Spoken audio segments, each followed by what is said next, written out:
রাজ্যের পুলিশ মন্ত্রী, মুখ্যমন্ত্রী, তিনি যখন বিধানসভায় দাঁড়িয়ে কথা বলছেন তখন তিনি বলছেন এই সরকারের পুলিশ কেমন হবে তার উদাহরণ হয়ে থাকবে বারুইপুর।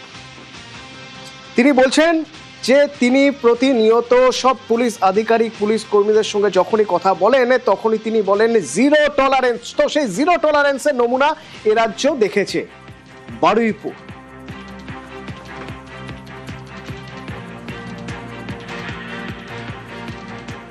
যত স্তরে পুলিশের সঙ্গে আমার মিটিং হয় সব জায়গায় আমার একটা কথা থাকে, আমরা কেউ ভারত পিতা বলি না, ভারত মাতা বলি।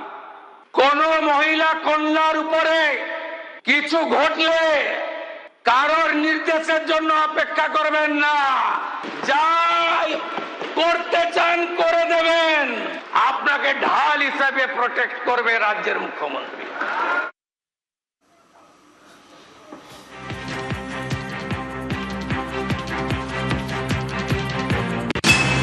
অপরাজিতা বিলের সময় মনে আছে আমার বক্তৃতা, উনি এখানে বসেছিলেন, আমি বারুইপুরের কথা বলছেন জিরো টলারেন্স।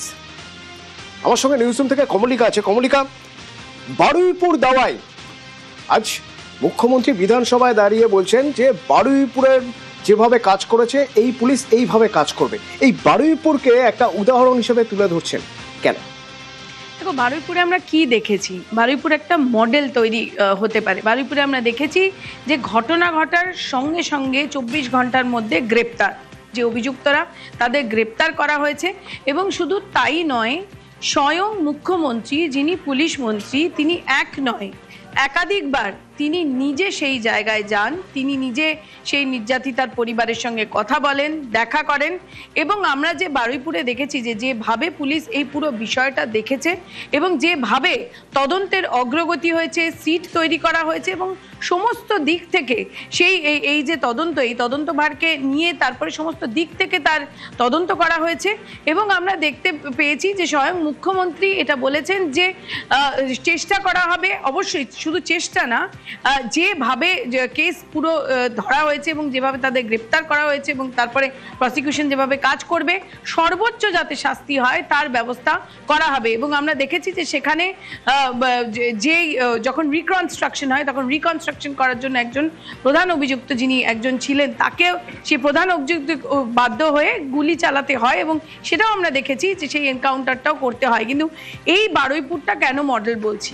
এই বারুইপুরটা মডেল এই জন্যই বলছি কারণ 24 ঘন্টার মধ্যে অ্যাকশন হয়। শুধু বারুইপুরই না, যদি দেখো তুমি পুলিশের সাইকোলজি, আমরা বিভিন্ন অফিসারদের সঙ্গে কথা বলছিলাম, প্রথম কিন্তু এটা সিগন্যাল হচ্ছে পাক সার্কাস কাণ্ড।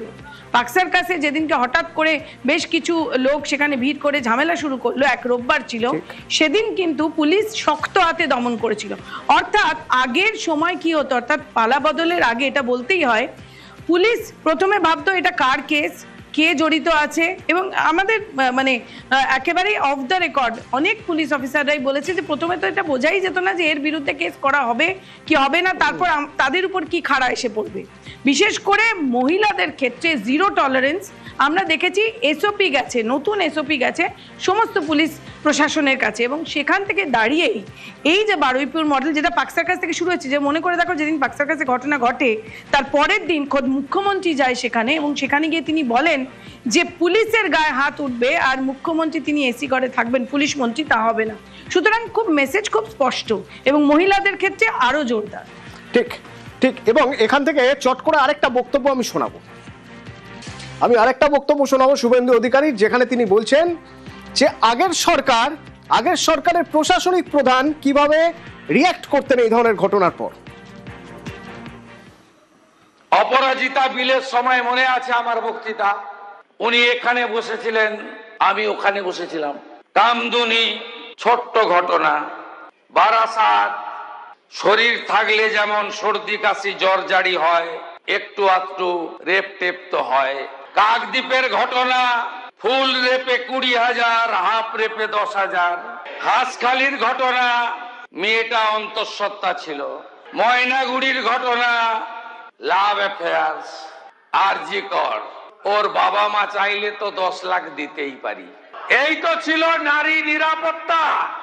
আর নিরাপত্তা কিভাবে দিতে হয়, ঘটনা ঘটতে পারে, ঘটনা ঘটলে তাকে কিভাবে মোকাবিলা করতে হয়। এই কথাগুলো দাঁড়িয়ে আজ রাজ্যের প্রশাসনিক প্রধান বলছেন বিগত প্রশাসনিক প্রধানের উদ্দেশ্যে। আমরা যদি একবার হিসেব করে দেখি কোন কোন ঘটনা কবে কবে ঘটেছিল, আর ঠিক তার পরে পরে প্রথম প্রতিক্রিয়া তৎকালীন প্রশাসনিক প্রধানের কি ছিল দেখুন। বারুইপুরে প্রতিবাদীদের 50 জনকে অ্যারেস্ট করা হয়েছে আমি শুনেছি। দুর্গাপুরে মেয়ে ধর্ষিত হয়েছে, আদিবাসী মেয়ে।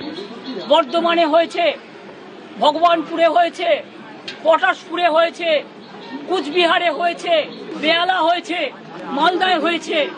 সারা বাংলা জুড়ে তাণ্ডব চলছে। 15 বছর ধরে তখন বিভিন্ন ঘটনা ঘটেছে, একটা নয় একাধিক। কই তখন তো পাঠালেন না কোনো প্রতিনিধি দল? তখন তো মণিপুরে পাঠিয়েছিলেন, উন্নাওতে পাঠিয়েছিলেন, তখন তো হাতরাসে পাঠিয়েছিলেন, তখন আজি করে কেসটাকে ধামাচাপা দিয়ে গুবলেট করে দেবার চেষ্টা করেছেন, তখন পাকশিরকে ভিকটিমকে অপমান করেছেন। বারুইপুরে 12 বছরের একটি মেয়েকে নৃশংসভাবে গণধর্ষণ করে খুন, জিরো টলারেন্স দেখিয়ে দ্রুত আসরে পুলিশ প্রশাসন। এনকাউন্টারে মৃত্যু অন্যতম মাস্টার মাইন্ডের, গারদে বাকি অভিযুক্তরা। এরা অত্যন্ত খারাপ কাজ করেছে, এই গুন্ডাদের ভুগতে হবে, প্রত্যেককে অ্যারেস্ট করবো, কাউকে ছাড়া হবে। এমনই পরিস্থিতিতে পথে নেমেছেন প্রাক্তন মুখ্যমন্ত্রী মমতা বন্দ্যোপাধ্যায়, নিশানা করেছেন বর্তমান রাজ্য প্রশাসনকে। বারুইপুরে প্রতিবাদীদের 50 জনকে অ্যারেস্ট করা হয়েছে আমি শুনেছি। দুর্গাপুরে মেয়ে ধর্ষিত হয়েছে, আদিবাসী মেয়ে। বর্ধমানে হয়েছে, ভগবানপুরে হয়েছে, পটাশপুরে হয়েছে, কুচবিহারে হয়েছে, বেহালা হয়েছে, মালদায় হয়েছে। সারা বাংলা জুড়ে তাণ্ডব চলছে। পাল্টা বিজেপি প্রশ্ন তুলছে, তৃণমূল জামানায় নারী নির্যাতনের ঘটনা ঘটলে তখন কি বলতেন মমতা বন্দ্যোপাধ্যায়? তখন কেন প্রতিবাদে সরব হতেন না? কড়া পদক্ষেপ না করে কেন আগেই আলটপকা মন্তব্য করতেন? পার্ক স্ট্রিটে গণধর্ষণ, তৎকালীন মুখ্যমন্ত্রী মমতা বন্দ্যোপাধ্যায় বলেন সাজানো ঘটনা। মুখ্যমন্ত্রীর মতামতের বিরুদ্ধে গিয়ে তদন্ত চালিয়ে রাজরোষের মুখে পড়েন সে সময়ে লালবাজারের গোয়েন্দা প্রধান দময়ন্তী সেন। 2012 সালে কাটোয়াগামী ট্রেনে এক গৃহবধূকে ধর্ষণের অভিযোগ ওঠে। এ নিয়ে তৎকালীন মুখ্যমন্ত্রী মমতা বন্দ্যোপাধ্যায় বলেছিলেন ওই মহিলার পরিবার সিপিআইএম করে। কামদুনি গণধর্ষণের পর শোনা গিয়েছিল ছোট ঘটনার তত্ত্ব। এত 10 কোটি লোক, কোথাও যদি ছোট একটা ঘটনা ঘটেও সেটাকে আমরা সমর্থন করি না, নিন্দনীয় আমি সবসময় করি।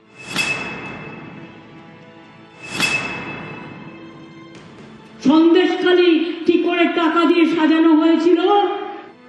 হাঁসখালি গণধর্ষণ কাণ্ডের পর মমতা বন্দ্যোপাধ্যায় মন্তব্য করেছিলেন ঘটনাটা খারাপ, কিন্তু ছেলেটার সঙ্গে অ্যাফেয়ার ছিল।